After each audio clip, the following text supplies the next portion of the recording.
Je l'ai envoyé plusieurs fois parce qu'il y avait des fautes d'orthographe à chaque fois que je me relisais. Donc on passe au cours probabilité. On a vu le grand 1, d'accord. Donc le issu, univers, événement élémentaire, événement impossible, événement certain, etc. Donc qu'on appelle le contraire, donc A bar. Ok, ça on a fait cet exercice. Maintenant on va modéliser. Alors, quand à chaque issue on a autant de chances de se produire qu'une autre, on dit qu'on est en situation d'équiprobabilité. Je pense que vous connaissez ce mot, non? Je me trompe pas? Un oui dans la barre, ce serait bien, ou un oui oralement. Oui. Oui, équiprobabilité, ça veut dire que tous les résultats ont autant de chances de se produire. D'accord?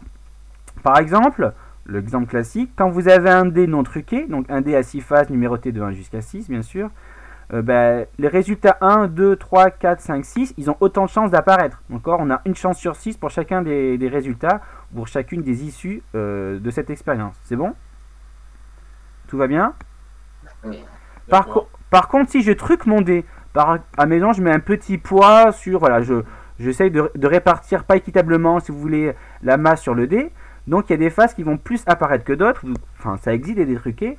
Donc ici, vous voyez, toutes les issues, elles n'ont pas la même chance d'apparaître.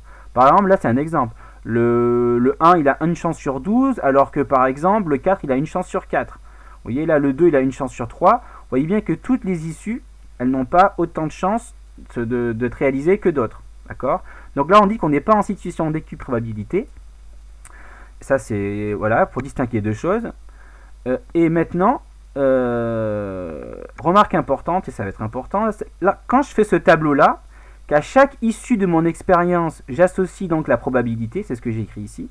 Donc à l'issue 1, 2, 3 jusqu'à 6, j'associe la probabilité. Je fais là aussi dans le cas non équiprobable. On dit qu'on a défini la loi de probabilité de l'expérience. D'accord? Donc c'est tout bête. Donc maintenant, on va faire un exercice méthode. Comment on détermine notre probabilité? C'est assez simple. On va donc faire un tableau et on va mettre toutes les issues possibles. Et ensuite, on mettra les probabilités associées à chacune des issues. Donc là, j'ai préparé... donc ça, c'était dans le cours. On va donc faire partie cours. Si vous avez votre cahier, vous pouvez juste copier ça ou la réponse. Donc on y va. Alors ici, on va essayer de déterminer donc la loi de probabilité. Question petit 1. Ici, d'abord, on va déterminer l'univers de cette expérience aléatoire. Donc l'expérience, c'est quoi? On a un sac opaque qui contient 3 boules rouges, 4 boules noires, 2 boules vertes, 2 boules bleues et une boule verte. On tire au hasard et on regarde la couleur. D'accord? Ça, c'est important. Donc elle est ici tous les résultats possibles, l'ensemble des résultats possibles. Quelqu'un me l'a dit? Non? Donc quand je tire une boule, je regarde sa couleur, quels sont les résultats possibles? Personne ne veut parler. Donc si je regarde la couleur, je peux avoir rouge. Là j'énumère toutes les issues, donc ça c'est une issue, mais je les énumère toutes. Donc je peux avoir une boule rouge, une boule noire, voilà, une boule bleue et une boule verte. Je mets verte. Mais on a plus de chances d'avoir de boules noires que d'autres boules, non? Ah bah oui, tout d'accord, on est d'accord. Ok. Ça pour l'instant j'énumère l'univers. Donc l'univers c'est un ensemble, c'est l'ensemble des résultats, l'ensemble des issues de l'expérience. Je mets bien des accolades pour dire que c'est un ensemble.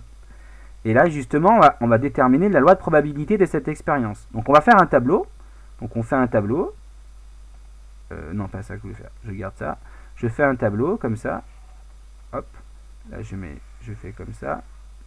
Là je vais mettre rouge, noir, bleu. Et après je mets vert. Donc tout ça j'en ai pas besoin. Hop. Ici je mets des issues donc de cette expérience. Et là je mets les probabilités. Donc là une issue possible c'est rouge. Ça peut être aussi noir. Et ça peut être bleu. Et là ça peut être vert. Ok. Donc quelle est la probabilité d'avoir de tirer une balle rouge? C'est facile. Combien? Quelle est la probabilité? Est-ce que vous savez ça? Personne ne veut intervenir? Pour chaque boule? Oui, pour chaque boule. Donc, quelle est la probabilité d'avoir le résultat rouge, l'issue rouge? Le résultat rouge?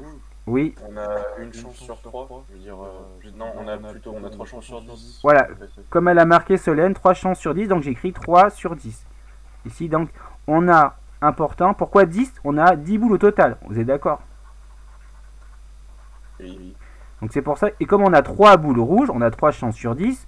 Donc Noah, tu peux prendre la parole. Donc noir, c'est combien de chances? On a combien de chances d'avoir la... 4 sur 10. Voilà, 4 sur 10, évidemment. Bleu, 1 sur 5 ou 2 sur 10. 2 sur 10. Bon, on va pas simplifier pour pas complexifier pour certains. Et avoir une boule verte. 1 sur 10. Voilà. Vous voyez, ça, c'est ce qu'on appelle, ça c'est la loi de probabilité de l'expérience. Ça c'est important. Ça c'est donc la loi de probabilité de l'expérience. Donc si on vous demande une loi de probabilité, bah, vous faites un tableau, vous mettez toutes les issues possibles de cette expérience, et là en bas, toutes les probabilités associées à l'issue de l'expérience. Donc ça c'est terminé.